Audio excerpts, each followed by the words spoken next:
Have you ever loved so deeply that you lost yourself?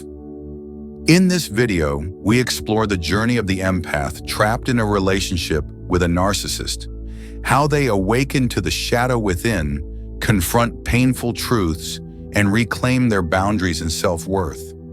From the subtle recognition of manipulation to breaking the bond and finally returning to the self, we trace a path of healing, individuation, and integration inspired by Jung's wisdom.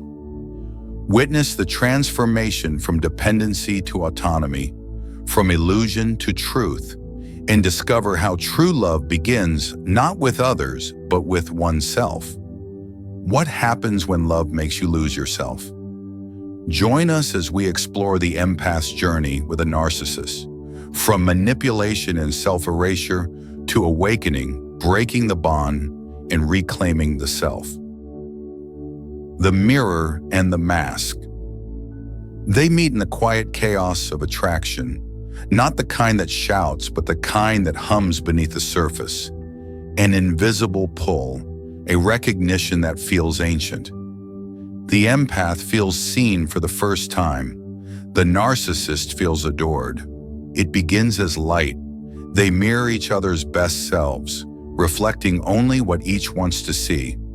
He or she seems powerful, confident, magnetic. They know what they want. The empath mistakes this certainty for depth, mistaking control for safety. Carljung once wrote, "Until you make the unconscious conscious, it will direct your life and you will call it fate." And this is fate disguised as chemistry. In Jungian terms, the empath and the narcissist are two halves of a psychic equation. The empath carries the unhealed wound of self-forgetfulness, a deep, unconscious need to merge with others to feel whole. The narcissist carries the opposite wound, a hollow self that feeds on reflection because it cannot bear its own emptiness. When they meet, it is not two people meeting. It is two shadows shaking hands. One hides behind love, the other behind power. The empath sees the narcissist's pain, that lonely child inside, the one who learned to survive by being special, by being the center of gravity in every room. And in that wounded brilliance, the empath sees purpose. If I can love them enough, they think, maybe I can heal them. But Jung warned us about this illusion, the compulsion to rescue the other, which is often a projection of our own denied needs. The empath projects their unlived strength onto the narcissist, seeing in them the confidence they have disowned. The narcissist, in turn, projects their buried vulnerability onto the empath, feeding off their softness because they have lost access to their own. Together, they create a psychic loop: admiration and dependence, love and depletion, a dance between shadow and light. At first, the narcissist idealizes the empath. "You understand me like no one else," they whisper. "You're different. You see me." And the empath glows in this light, because to see and to heal are the empath's deepest callings. But what they do not see is that the narcissist's love is not a bridge. It is a mirror. It reflects but does not connect. As Jung might say, the narcissist is caught in the archetype of the puer aeternus, the eternal child, brilliant but ungrounded, refusing the limits of genuine intimacy. And the empath, perhaps, has become the wounded healer, drawn again and again to those who echo their own unresolved pain. The spell begins here, not in malice but in mutual unconsciousness. The empath mistakes projection for destiny. The narcissist mistakes admiration for love. They both mistake recognition for relationship. The disappearing self. The empath's journey with the narcissist shifts from intoxicating connection to slow erosion. What begins as a feeling of destiny and of having found purpose as healer and nurturer transforms into quiet self-loss. The empath's warmth, laughter, and authenticity begin to fade as they mold themselves to preserve harmony. They walk on emotional eggshells, mistaking submission for love and patience for healing. Jung might describe this as being possessed by the shadow of love, when compassion becomes a covert attempt to control through fear of abandonment. The empath clings to the belief that more love, more softness, will fix the relationship, while the narcissist, sustained by admiration, feeds on their devotion. According to Jung's idea of projection, both are caught in an unconscious exchange. The empath projects their inner light and worth onto the narcissist, believing they can only feel valuable through the other's validation. The narcissist, in turn, projects their emptiness, making the empath feel responsible for keeping them whole. Together, they enact a powerful archetypal story, the savior and the lost one, driven not by true love, but by unmet psychological needs. The empath's desire to heal is really a shadow longing for redemption, and the narcissist's pride hides a child's unmet cry for recognition. As the relationship deepens, the empath confuses empathy with endurance, love with suffering, and compassion with self-sacrifice. They rationalize mistreatment, excusing cruelty as trauma and detachment as pain misunderstood. Jung would call this a loss of individuation, when the boundaries of the self dissolve into another psyche. The empath's identity becomes performance. They silence truth to avoid rejection and reshape themselves to maintain the narcissist's approval. In doing so, they assume the persona, the social mask that hides authenticity for acceptance. But here, the world they aim to please is only one person. Eventually, the empath can no longer recognize themselves. Their reflection fades, their voice trembles, not from fear of punishment, but from fear of being left. They mistake control for love and dependency for destiny. Yet beneath the illusion, the unconscious begins to rebel through restlessness, dreams, and a quiet intuition that whispers, "This is not love. This is possession." Still, the empath clings to the fantasy, not only to the narcissist, but to the story of transformation they believe they were writing together.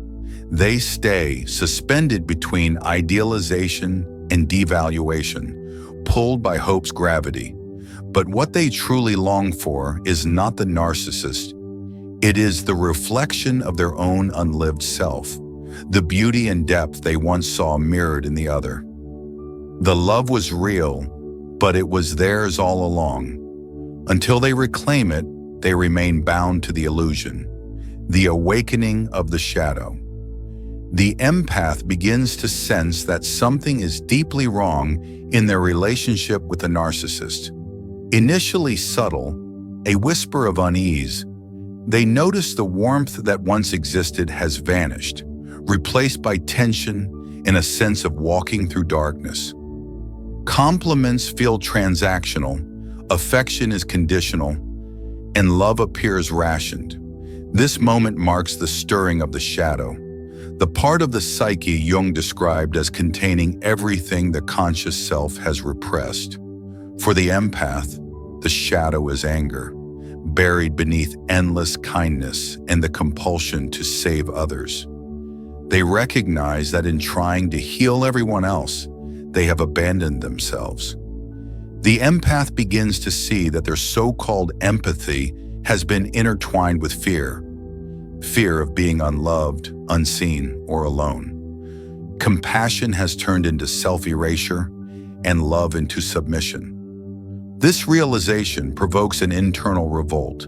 Sleepless nights, restlessness, and bodily tension signal the psyche demanding balance. The narcissist, sensing this shift, reacts by tightening control through gaslighting, accusations, or twisted praise, testing the empath's loyalty and resilience. For a moment, the empath doubts themselves, wondering if they simply need to love harder, but the inner voice grows louder, insisting, "Enough." Jung's perspective frames the shadow not as evil, but as a doorway to wholeness. The empath must confront their own darkness, the rage, shame, and unmet need to be valued unconditionally. This confrontation challenges the persona they have worn for years, endlessly kind, endlessly forgiving, endlessly compliant. They begin to recognize patterns from past relationships in childhood, realizing the narcissist mirrors unresolved wounds, emotionally unavailable parents, impossible standards, and the habitual need to earn love. The empath sees the outer relationship as a reflection of inner imbalance. The narcissist's need for control mirrors their own blurred boundaries and fear of taking up space. Awakening comes gradually, like dawn breaking slowly after a long night. The empath starts reclaiming small pieces of themselves: a hobby, a firm no, a guilt-free day of solitude. Each act of reclaiming the self fractures the narcissist's spell, which relies on the empath's fractured identity. The narcissist may attempt to reassert control through charm, threats, nostalgia, or promises of change. But the empath's growing awareness now recognizes the patterns of manipulation. This stage marks the beginning of individuation, the Jungian process of integrating shadow and light, reclaiming the self, and disentangling one's identity from projections. The empath learns to feel anger without shame, grief without guilt, and love without attachment. They differentiate between empathy and enmeshment, compassion and compliance. Though the world may feel strange, quieter and lonelier, it is now real. For the first time in years, the empath experiences love not as performance, but as authentic expression arising from within. Awakening is only the start.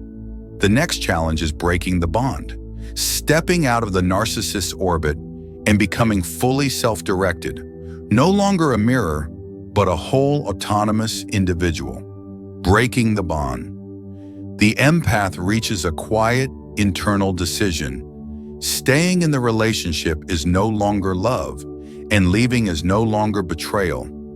The narcissist's presence, once magnetic, now feels heavy and hollow, and their words sound rehearsed. The spell begins to crack. Jung's insight that enlightenment arises not from imagining light, but from making darkness conscious applies fully here. The empath confronts their own shadow, the fears and insecurities that kept them bound. They recognize the terror of being alone, the aching need to feel worthy, and the illusion that love required constant self-sacrifice. What they had mistaken for love was actually longing, devotion disguised as hope that if they were good enough, the narcissist would stay. The narcissist notices this shift and reacts, often with rage, weeping, or promises, trying to reassert control. But the empath no longer mirrors their ego. They listen instead to a deeper voice of inner peace. This moment marks the beginning of individuation, the Jungian process of integration and wholeness. Individuation is not about perfection, but about reclaiming what was projected onto others, owning one's shadow, and stepping fully into the self. For the empath, this means valuing boundaries as sacred, understanding that unchecked empathy can lead to self-destruction, and learning that compassion is not about carrying others' burdens, but honoring one's own well-being.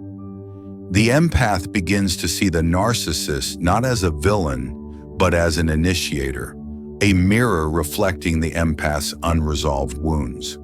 The narcissist's emptiness highlights the empath's need for external validation.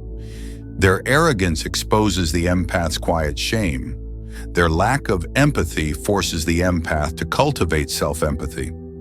The empath realizes that their attempts to save the narcissist were, in truth, efforts to heal their own unloved inner child. This revelation transforms the relationship from an external struggle into an internal journey of self-recognition. Leaving is neither simple nor painless. Memories of early happiness, moments that felt real, and the warmth of genuine empathy resurface. But the empath now understands that what was real was their own capacity to love, not the narcissist's affection. The final illusion to shatter is the idea that loving someone means saving them. True healing lies in self-acceptance, not in rescuing others. Breaking the bond requires letting go of both the person and the fantasy, grieving the dream of what might have been, and making peace with reality. As the empath walks away, the narcissist may react with confusion or accusation, but the empath is no longer the mirror. They no longer diminish themselves to earn approval. The process is not vengeance or coldness. It is a reclamation of energy, identity, and autonomy. Each day brings a rediscovery of personal joys, solitude, and the simple aliveness of self-directed existence. The narcissist moves on to new sources of validation, but the empath's healing is independent of the narcissist's behavior. Breaking the bond represents a profound transformation. The empath steps softly into a space where love and freedom coexist, where one can love without losing oneself, and where empathy is rooted in strength rather than self-erasure. In Jungian terms, the empath embarks on the night sea journey, a descent into solitude that precedes rebirth. Though dark and challenging, this is where the self emerges, whole, autonomous, and alive. The return to the self. The empath enters a new phase of freedom, one that feels strange at first, quiet, still, and almost disorienting after years of tension and emotional vigilance. No longer bound by the narcissist's moods, expectations, or manipulations, they begin to notice a sacred rhythm, their own heartbeat, their own thoughts, and their own presence. Jung's insight that the soul becomes dyed with the color of its thoughts becomes tangible. The empath's mental and emotional life belongs entirely to themselves for the first time. Healing, they realize, is not dramatic. It is subtle and often painful. It involves grieving memories, walking past past attachments without turning back, and relearning to speak in a voice that does not tremble. Yet through this process, a central axis begins to form: the self, the organizing principle of the psyche that integrates all fragments and provides stability beyond the ego or external roles. Living from this center, the empath redefines boundaries not as walls but as doors, spaces that protect and allow discernment. They recognize that true empathy is strongest when balanced with self-respect, and that compassion without honesty is merely fear masquerading as virtue. Their relationships shift accordingly. Those built on imbalance fade, while new connections appear, drawn to authenticity rather than neediness. Jung would call this integration, the harmonizing of opposites. The empath now holds both light and shadow without conflict. Kindness coexists with anger. Love coexists with individuality. The empath begins to understand the dynamics of the past relationship with clarity. The narcissist was drawn to the empath because they embodied qualities the narcissist had lost: authenticity, warmth, depth, but attempted to possess what could only be reflected. The empath, conversely, had been drawn to traits they had disowned: power, confidence, boldness. But through shadow work, they now carry these traits internally. The alchemy of integration allows them to be both soft and strong, gentle and fierce, compassionate and firm. What was once projected outward now resides within, and the empath no longer needs external validation to define themselves. Even as freedom settles, old aches and loneliness resurface, memories and whispers testing their resolve. Yet the empath no longer fears emptiness. They embrace solitude as a space where the soul breathes. Journaling, walking, observing synchronicities, and listening to inner rhythms become part of their daily practice. Dreams of the narcissist may appear, but they are met with understanding rather than anger. The empath sees the brokenness behind the cruelty and wishes healing without compromising their own wholeness. Here, forgiveness frees, while surrender no longer binds. Ultimately, the empath stands fully individuated, not perfect, but whole. They have moved from illusion to self, dependency to autonomy, and heartbreak to self-generated love. This love is grounded in truth and presence, not sacrifice or performance. Future relationships, if they come, will reflect this inner balance, gentle, steady, and rooted in authenticity. Jung's principle of wholeness rather than mere happiness is realized. The empath has reclaimed their light, integrated their shadow, and found the self. When they look in the mirror, they no longer search for someone else's reflection. They see themselves clearly, steadily, and kindly. The circle closes, the mirror is gone, and only the self remains. The empath's journey through a narcissistic relationship is a profound story of self-discovery. From the fading of their own light to awakening their shadow, breaking the bond, and returning to themselves, they learn that love without boundaries is not love at all. True healing comes not from changing another, but from embracing the self.